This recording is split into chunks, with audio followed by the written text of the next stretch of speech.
ಸ್ನೇಹಿತರೆ ನಮಸ್ಕಾರ, ಎಲ್ಲರಿಗೂ ಸ್ಫೂರ್ತಿ ಕಿಚನ್ ಲಾಗ್ಸ್ಗೆ ಸ್ವಾಗತ.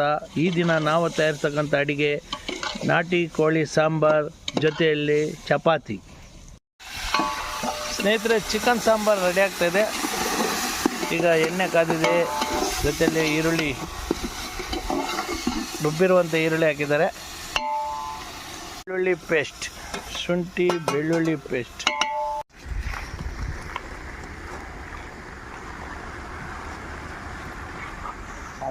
ಸಾಕು. ರುಚಿಗೆ ತಕ್ಕಷ್ಟು ಉಪ್ಪು,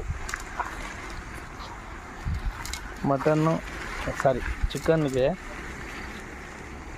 ರುಚಿಗೆ ತಕ್ಕಷ್ಟು ಉಪ್ಪು.